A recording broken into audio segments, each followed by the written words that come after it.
বন্ধুরা আমার, আসসালামু আলাইকুম ওয়া রাহমাতুল্লাহ। বন্ধুগণ আমার, এই পৃথিবীতে সবচেয়ে বান্দা বান্দির জন্য সবচেয়ে মহব্বতী কোন ডাকটি, কোন নাম আপনারা কি জানেন?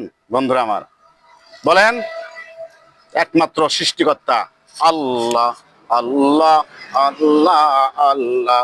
আল্লাহর নাম যে এতই মধু, সে ডাকে যে পায় যে সাধু। আল্লাহর ভয়তা কিলে দিলে শয়তান তার থেকে দূরে রয়। বলো আল্লাহ, আল্লাহ, আল্লাহ, আল্লাহ। আল্লাহর নাম যে এতই মধু, যে ডাকে সে পায় যে সাধু। আল্লাহর ভয়তা কিলে দিলে কলব হয় তার নোরানি। বলো আল্লাহ, আল্লাহ, আল্লাহ, আল্লাহ। বন্ধুগণ আমার, আল্লাহর নাম সবচেয়ে পৃথিবীতে মানুষের জন্য সর্বশ্রেষ্ঠ মহব্বতী নাম। এর চেয়ে মহব্বতী নাম আর পৃথিবীতে আমি কোথাও খুঁজে পাই নাই।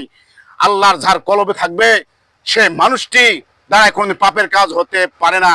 বন্ধুরা, রমজান মাস, রমজানের আদব রক্ষা করি। বন্ধুর পাশে থাকি। আসসালামু আলাইকুম ওয়া রাহমাতুল্লাহ।